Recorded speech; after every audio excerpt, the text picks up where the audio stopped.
What's going on, y'all? It's your girl, Don Halfkenny, and sitting here beside me is the man himself, TABARI TV. Yeah, I'm here, Don. I'm here. You ready? I'm ready. All right, y'all, this is the very first episode of Road to Hollywood. And Road to Hollywood is going to be a hybrid between a news show, an entertainment outlet, and a podcast. And we're also going to bring to you the hot topics, what's going on in the industry. We're going to bring some industry heavyweights right here in the studio, right here. Sit at this desk with some industry heavyweights. Okay, and speaking of heavyweights, we had a good friend of ours stop by the studio. Yo, Mr. Brad James came down here and really gave an in-depth interview and gave us some game about what's going on in his career and what's going on in the future. So everybody, please just buckle in and get ready for your first episode of Road to Hollywood. Let's go. All right, what's going on, y'all? We are back, and you're either listening or watching Road to Hollywood. Yeah, this is our first inaugural show, but before we jump into it, I need to catch up with my homegirl. What has been going on? What you been up to? Gosh, lately it's just been auditioning, but you know, we just wrapped up season 4 of Saints and Sinners. So tell me about Saints and Sinners. Like, I know, you know, the good people at Swirl Films up there. Shout out to Eric and all the good people. Well, first, before we get into that, I just want to say I'm very excited and very blessed to be a part of the show. We had over 7.5 million viewers, so shouts out to the viewers who tune in to either all seasons or, you know, to each episode. I'm very thankful for that. Yeah, that's what's up. Yeah. So, I mean, I want to go all the way to the beginning. Like, was it an audition? Right. Like, what happened? You get a call? Who called you? Yeah, so I received an audition. Shout out to George Pierre. I received an audition, and originally I don't believe that my character was supposed to be, you know, as big as she is. Well, you know, my character has definitely grown, and I'm thankful for growth. You know, the character I play is Angela. I call her St. Angela Parks. But she just was this very nosy character that was in everyone's business, but it turned into, you know, she's about her bag. All right. She's about her bag. And so it's a blessing to be on the show and to be able to work alongside with so many talented individuals. So shout out to the cast. All right, so I also was at your viewing party. You were a future like star on Herb Gotti's Tales. Oh man, Tales was beast. Herb was so dope to work with, Okay. and it's so funny because they're from New York, and so I was messing with some of the teens, so they was like, "Yo, son, what's good?" So I was like, You ain't got it. No, sorry. Yeah, okay. Yeah. You gotta go do your New York yoga. Nah. That was me. I like doing that. No, so and you're from Texas. So I'm from Texas. I'm a Texas girl, but Herb takes storylines from music and he turns it into film. And our episode was called Slippery, and it was so much fun being on set. You know, the guys are from New York, and you know, they were talking, and you know, we just having a really good time. And you know, I enjoyed myself the entire time. So what's your auditioning process? Well, so I have an agent, and I get this question all the time. I have an agent, and you know what they'll do, they'll send me the sides. I study the sides, and then whether it's a tape or in person. What's your sides? So you give the people even more. So sides is basically they'll send you a piece of paper. It's not one piece of paper. Usually it's like 5 to 8 or 10 or 15. And you have to have all the lines on the page memorized by a certain time.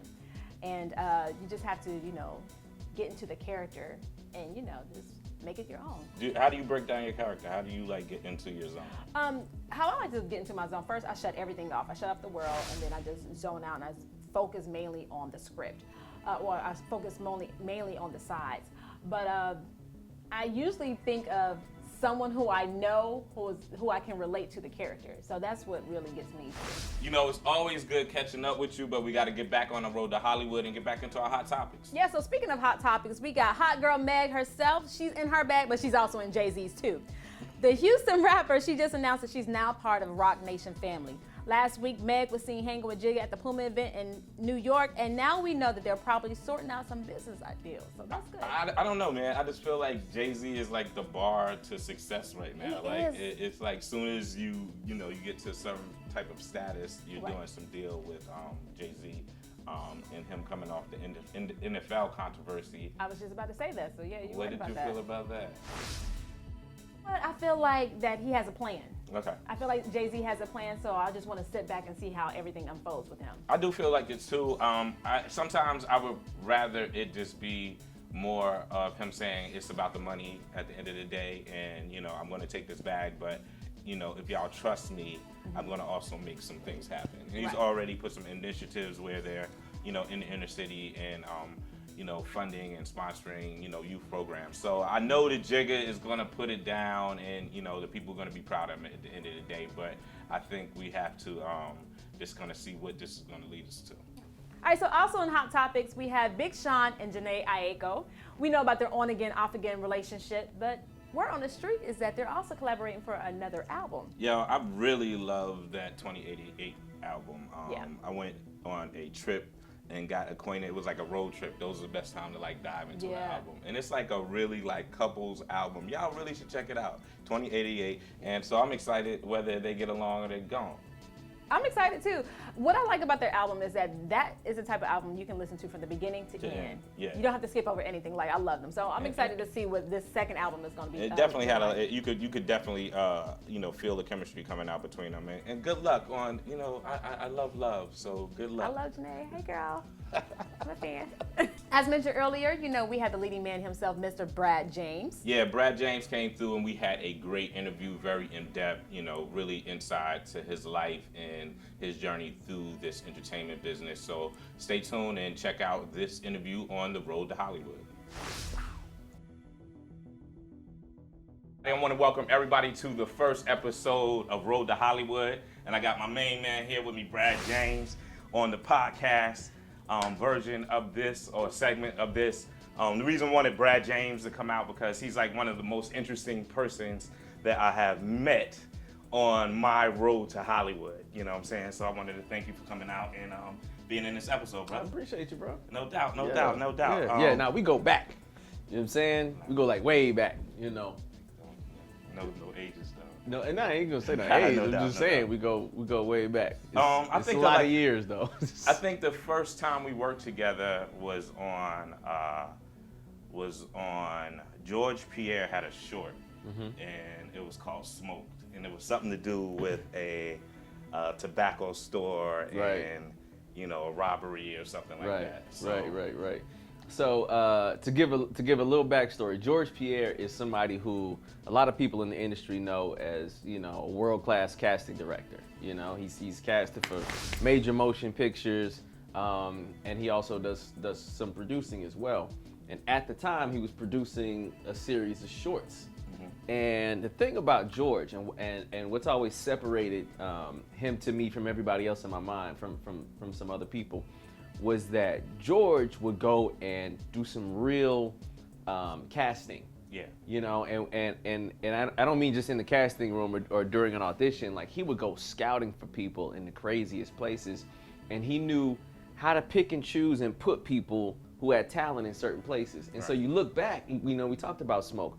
We look back at that, and we talked about some of the people in front of and behind the scenes on that project who now appear to have grown up and kind of come into their own. They're really good, really amazing, but nobody knew their name at the time. And he went ahead and he found those diamonds in the rough. And one thing about George Pierre is that he cast my first movie, Breaking Up Is Hard to Do. So I met George. He was a PA on Meet the Browns. No, he was a PA on Meet the Browns for a day or something. Okay. He was he said, I think something happened. Derek Deuce moved to the control center. They brought George Pierre down for a day or something, and then he began to do his casting, extra casting and stuff like that.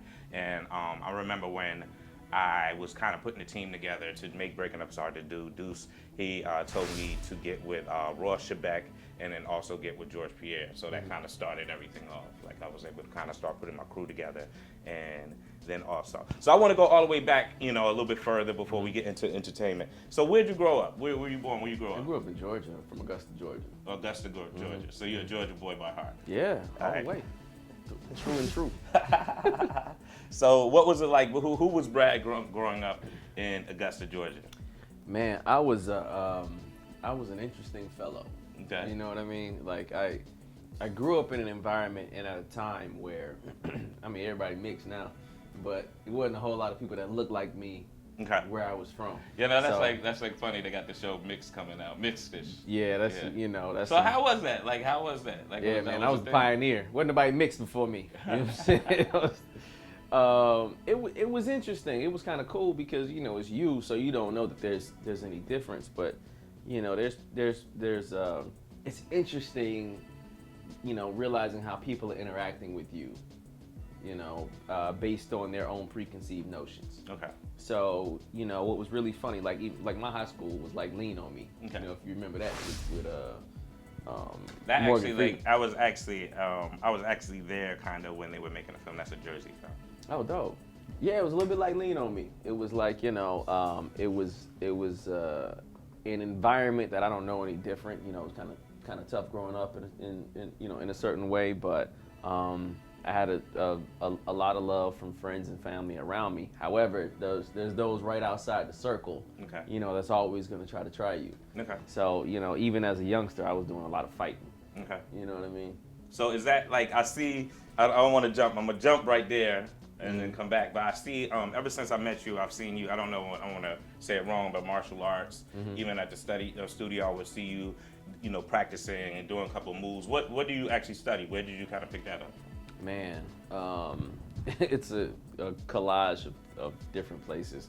The closest thing I've gotten to formal study was probably I did some Brazilian Jiu-Jitsu, and that was after I got out of the Marines. But when I was in the Marines, we studied a form of arts called line training, which I don't think they're using anymore. But it's basically everything is 3 to 4 moves to a death. Okay. You know what I mean? So it's like killer training. Okay. And outside of that, I grew up learning a little bit of the forms from like wushu. Okay.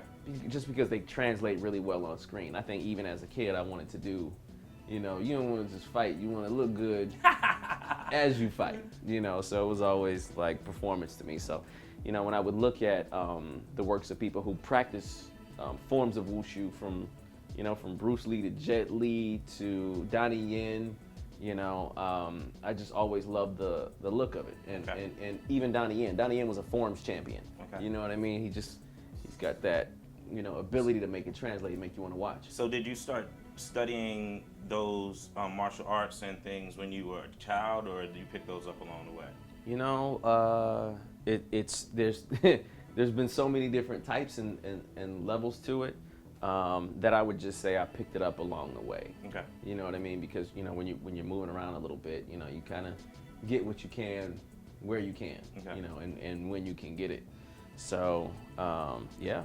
High school, getting your martial arts together on people, the haters. And the funny thing is, it's not a thing that people knew about me at that time. You go to school, you're especially if you stand out a little bit already, Okay. you're doing the opposite of what you do or what you should be doing, which is trying to blend in. You're trying to just get through, get by with your head a little bit below the surface so that people aren't, picking you out.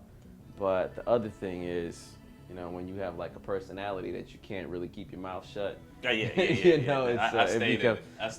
becomes impossible. Yeah. So Osiris is like one of my favorite web series. It was like a super dope web series that you guys went to ABFF and won ABFF, and it was like sci-fi. So shout out to Donnie Laquana, Red, everybody that worked on that. Like I definitely went out there and supported it. Be the salvation of us all, as it was foretold. For the last time, I am not a god. All that hogwash about giving yourself the resurrection ability?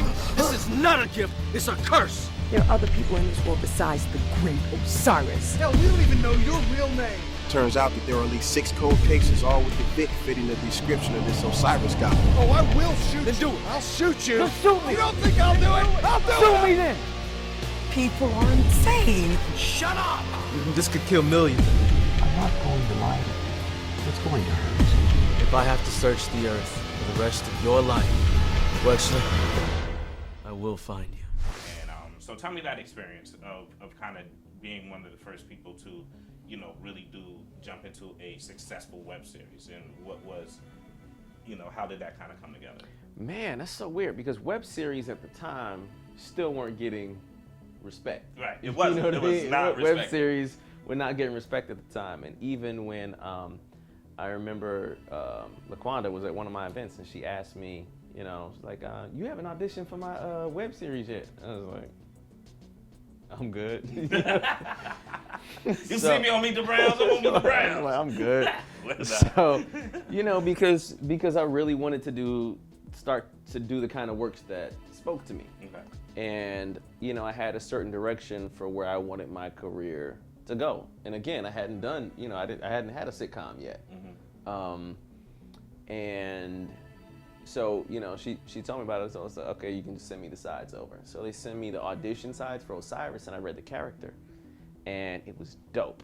So it was the writing that got me. I was like, this character. Osiris is dope. Osiris is dope. I was like, this. And you know, this it kind of character's fits dope. you because it's like quirky, but he got the martial arts, you know, like, you know. So I was like, Right. I was like, He got a little tinge of asshole on him. Yeah, He was definitely, dope. yeah. You know, Like Brad. He's like, you know, and so it was a fun character, and I did want to see what I do in a role like that. Okay. Because I'm a realist when it comes to myself. I'm like, do I really have the ability to bring this to life the way it needs to be? Because I've turned down a lot of roles based on that doesn't feel authentic.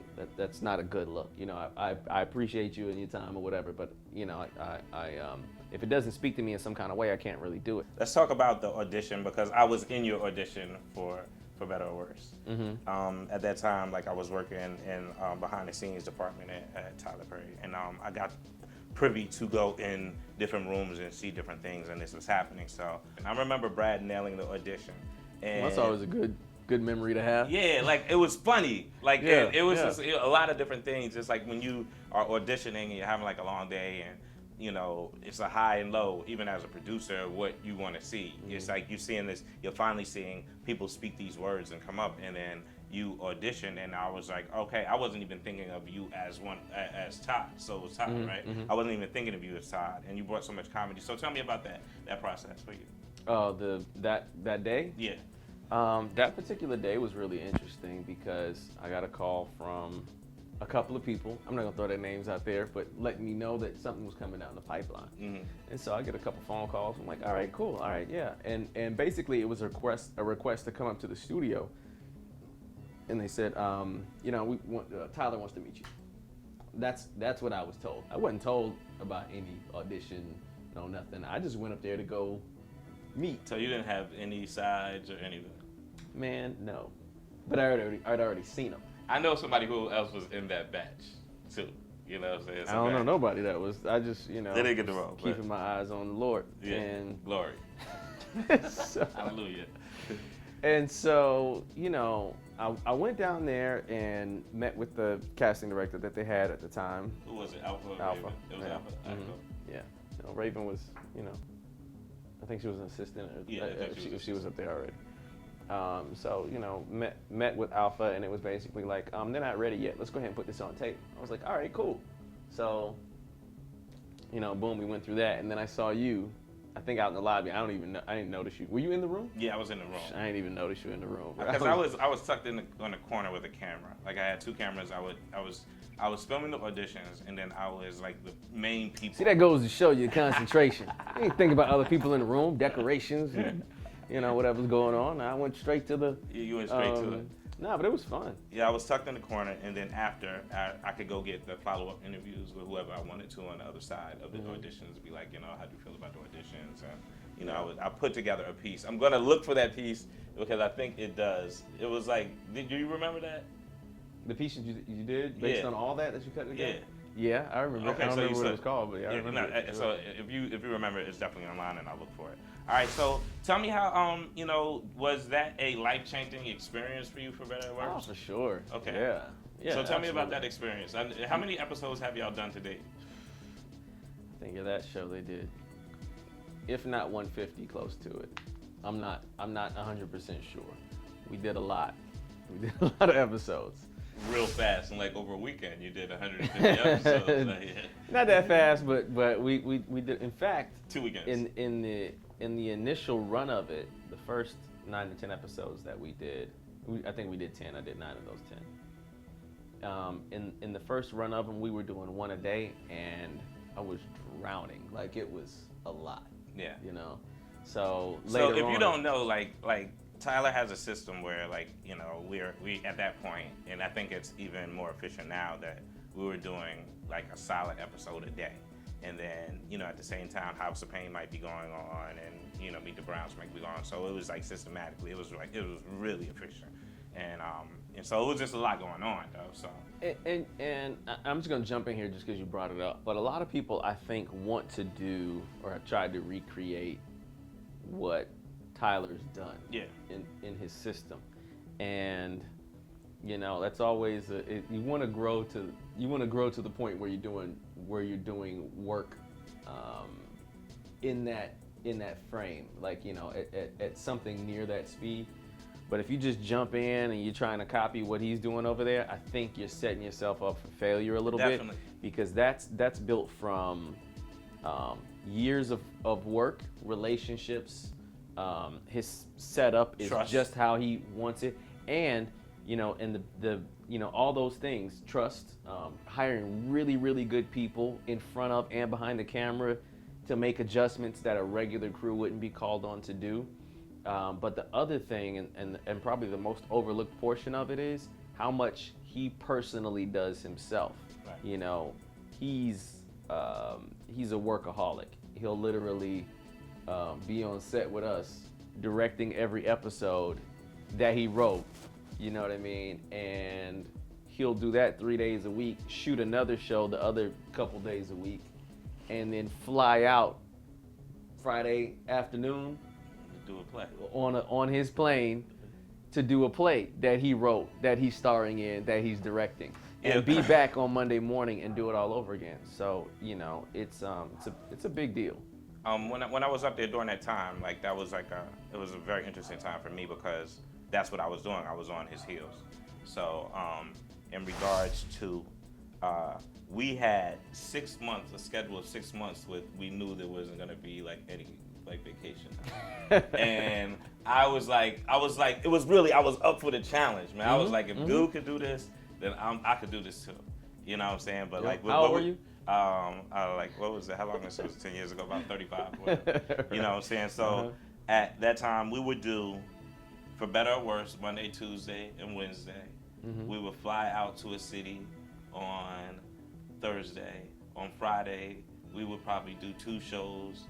Friday, Saturday, and Sunday, we would do 2 shows in whatever city for the play, and then fly back Sunday night or Monday morning and catch y'all up for better or worse. And we did that for 6 months. Wow.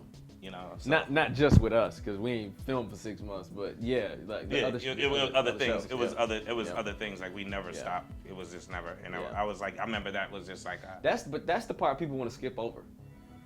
They want to skip over all the part of what you were doing when you're on the road and seeing how it's done, and then setting up your camera and creating your own things because you were producing your own content within that studio space, right? Within that paradigm. Within that time, like in that time for that particular time. Yeah. But while you're doing that, you're creating your own stuff. You're seeing all this other stuff go on at the same time. Like, that's a training ground that, whether you knew you wanted that experience or not, no, I didn't know anything about it. You were going to learn something from. You know. Yeah, I didn't know. Like, I almost say that I should have been paying them. You know, I remember when I got up there, I was like, I'm not going nowhere. Like, I'll do whatever I have to do to kind of stay up here, and you know, whatever job I had to do. And you know, I PA'd. I was his assistant for like a year, Too Close to the Fire, and then I got the behind the scenes department job, and that was like really cool. And I got to see, you know, like the first 100 of the episodes that you guys did for Meet the Browns, and that was like really cool, like kind of seeing like everybody coming through. Very interesting thing that also happened on there. Whitney Houston passed during, I think, like the first 100 that we did, or coming back for another 100. And then Bobby Christina was on the show for a period of time. How was that? The Bobby Christina coming on board? Yeah. You know, we've always had really good interactions, she and I. remember she came and I think she did 1 episode for us, one of these seasons, maybe season 4, season 3 or season 4, and was supposed to come back and do more with us. And, you know, I don't want to get into the specifics of how, you know, exactly what happened, but, you know, what I know is that, you know, when she showed up, she impressed all of us. that the audience responded really well to her. And my last conversation, the last, words I had with her, she was like, "Hey, Brad," like, hey, like, and then we talked for a little while outside my dressing room, about something that, in the grand scheme of things, didn't really matter, in terms of the weather and how things were going, but it was more about the memory of what it was, and it makes me, even looking back in retrospect, appreciate when somebody builds something. Because, and it's funny when you hear people, we talk about haters, right? Yeah. Talk about what somebody does or doesn't do.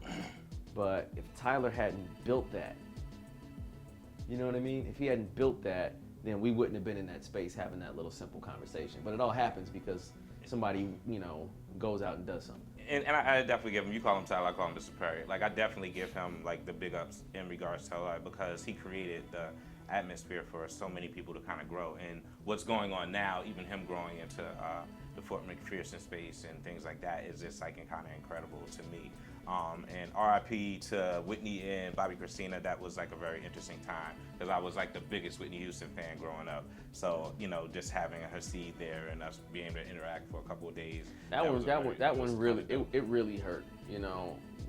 I mean, Whitney already an icon, for us, and then to meet and know and get to work with Bobby Chris, and for that to happen in such a short period of time with each other, that was a rough one. She was so young, Yeah, that's what's up, man. So let's move on to some more brighter things.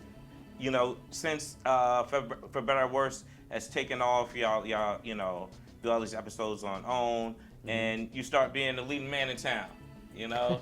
Popping up in roles here and there. Like, how's that been? You turned it, like, you kind of turned it, and you're like, I feel like you're like official sex symbol. A sex symbol and definitely in the market now. I enjoy what I do. Okay. And we certainly, if it feels funny to sit here and kind of, recap a lot of the stuff that's happened along the way, but just because I know what's on the horizon. Okay. I know what I can tell you about, and I know what what I can't. That's kind of either more far off or still in development. But we're still just scratching the surface on exactly what I want to do. Okay. So, in terms of, like you said, being a leading man, it was that same thing in me that knew I showed up to be Osiris. Okay. That when I started really sifting through the things that were offered to me, and if it didn't benefit them to have me on there, or me to, or you know what I'm saying, if it didn't benefit one of us in some kind of way, there was no point in doing it. I can't even really help your movie from this position. You can hire so and so to kind of handle this. But I knew how I wanted to be seen and the kind of works that I wanted to do, and have just been fortunate enough to encounter like-minded individuals who've helped facilitate that. Okay. So yeah, and even when I take on roles now, a lot of times, especially if it's in an indie, I want to do everything that I can to help it garner success. And I've been doing that, and I think that was another difference. Like when I was doing indies, it wasn't I'm showing up and want somebody to, get me a nice room and my rider and all that kind of stuff. I came to go to work. Yeah. And not only then, afterwards, it's like, okay, where's this screening? How are we getting this? Whatever. Hey, I got somebody I can call. Let you use my PR person. You know what I mean? To try to make sure that all these things become a success. The work that's being done, behind the scenes. And for that, what I didn't realize I was doing early on was I was producing. Yeah. In some capacity. And so now, when I take on a project, I do that more formally. I come on board as a producer, letting them know, hey, this is what I'm going to offer in addition to my acting services, because I can't come on to a lot of projects or come on to all these projects with a clear conscience, not knowing what's going to happen to them, and knowing that they may not have all the support and help that a major is going to have. So what can I do to help put us more on the level of a major? Yeah. Even in His, Hers, and the Truth, the romantic comedy. Yeah. That we recently took down to ABFF. It got a deal at ABFF. It got another one right afterwards. Mm-hmm. But shout out to Earl. shout out to Errol Sadler, Coke Daniels, writer, director of it, and the phenomenal cast that's behind it. But it was a situation where it's like, hey, I can speak up more than just a cast member and say, we need to be down here at this film festival. We need to be making some phone calls, and we need to do what's necessary to package it. Hey, I think this is good enough for this, and those things that I didn't value early on in my career, the connections that you make, I do now. I do garner those relationships now, because the better we do, the better we all do. Yeah. So I look at a film, especially like a one-off film, as it's a team sport. It definitely is. For sure. And you got to pull your weight. And sometimes you pulling your weight ain't just getting on base. Like, you got to do a little more. It's a team sport, and it's like, man, you gotta like really hold fast to the dream for like a year or 2 years. Sometimes it makes like a second for a film to get finished and get done. So, and speaking of that, we worked on a film together for First Impression, and you were already signed on to the film before I. Shout out to Netflix. Yeah, shout out to Netflix. Shout out to Regis and Regis LeBron. Regis, Arthur. and Arthur Muhammad, and all the great people. Rhonda Baraka. Yeah, and Laquanda. We made that film, and you were signed on before I got on, and that was like one thing of a comfortable thing, knowing that you were involved in the project, and we had come from the same grind thing, and then as things kind of develop and really kind of keeping our eye on the ball, that was like a project where I just got to commend other people, because the projects that I had put out before that, I put underneath my production company, and I kind of did everything. You know what I'm saying? But really kind of being able to give the ball to other people and they keep their eye onto it was like really, a real good example of fortitude of Arthur and Regis. Just kind of every couple of months I get a call like, we're here. You know what I'm saying? We're on BT. We're on Netflix. So everybody. Those guys are passionate. If you had to give any inspiration, not just acting, and what inspires you? What gets you motivated? Knowledge, man. Breaking frontiers. That really gets me motivated. When I feel like there's something new to discover, that's when I'm excited about something. Okay. So, and I think that's probably why I'm into sci-fi, is like the rules are different. You know what I mean? You create your own ecosystem, and then you can play within those rules. So, so I get really excited when I see barriers being broken. Like where they talk about there might be a woman playing James Bond. I'm like, okay, I'm interested in that. You know, that's changing the game to me. And being nostalgic as I am, it also it feeds my fuel of what I need in terms of I want to see a new Bond movie. You know what I mean? So I get some of both worlds. So that's kind of what motivates me, is when I see changes happening. When I see like meaningful stuff. What really excites me these days, honestly, is the work that Ava DuVernay's doing. Yeah, she really, man. Like, she was in my first class. Like, so when I made Breaking Up Is Hard to Do, I think we will follow her wherever that movie was going through the same film festivals, and what she's done has just been like incredible. Yeah. I mean, I would love a best friend like Oprah also, but like I can't take that away from anything. The works that she's done is just, everything is meaningful, is hard, and it's like almost like she's supposed to be here. Just in terms of what she's done with her platform. Yeah. There's a lot of really good filmmakers out there, but what she's done with her platform, being able to continuously push the envelope. When she did the 13th, I was like, that's how you use your platform. Right. That's how you use your deal. Yeah. And then she came back with When They See Us, and it's like, that's how you. And to be fearless, you know what I mean? And to be fearless, it's bold. I really can commend that. Man, I really appreciate you coming out, brother. To this episode, and what we're gonna be doing is just kind of opening up dialogues, anything that you want to talk about, anything you want to promote. You know where I'm at, and good luck and God bless on any of your endeavors. I'd like to thank everybody for tuning in to Road to Hollywood, and I'll check you out soon.